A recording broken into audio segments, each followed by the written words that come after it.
सोलापूर शहरातील प्रख्यात गॅस्ट्रोलॉजिस्ट डॉक्टर सूर्यप्रकाश कोठे यांच्या विशेष निमंत्रणावरून महाराष्ट्राचे महसूल मंत्री चंद्रशेखर बावनकुळे यांनी मुरारजी पेठ येथील राधाश्री निवास येथे सदिच्छा भेट दिली।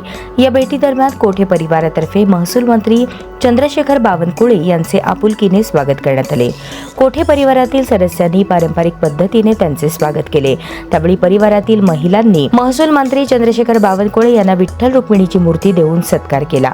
तसेच ग्रामविकास मंत्री व सोलापूर जिल्ह्याचे पालकमंत्री जयकुमार गोरे यांचे औक्षण करून स्वागत केले। कार्यक्रमात शहरातील अनेक मान्यवर भाजप पदाधिकारी उपस्थित होते। यामध्ये प्रख्यात गॅस्ट्रोलॉजिस्ट डॉक्टर सूर्यप्रकाश कोठे, सोलापूर शहर मध्यचे आमदार देवेंद्र कोठे, नगरसेवक प्रथमेश कोठे, आमदार सचिन कल्याण शेट्टी, भाजप महिला अध्यक्षा रोहिणी तडवळकर, भाजप प्रदेश कार्यकारिणी सदस्य शहाजी पवार, उपमहापौर ज्ञानेश्वरी देवकर, स्थायी समिती कृषी उत्पन्न बाजार समिती संचालक मनीष देशमुख, सभापती रंजिता चाकोते, नगरसेविका श्रीदेवी फुलारे, सुधा अळीमोरे यांच्यासह भाजपचे अनेक पदाधिकारी व कार्यकर्ते उपस्थित होते। यावेळी महसूल मंत्री चंद्रशेखर बावनकुळे यांनी डॉक्टर सूर्यप्रकाश कोठे यांच्या सामाजिक व वैद्यकीय क्षेत्रातील कार्याचे विशेष कौतुक केले।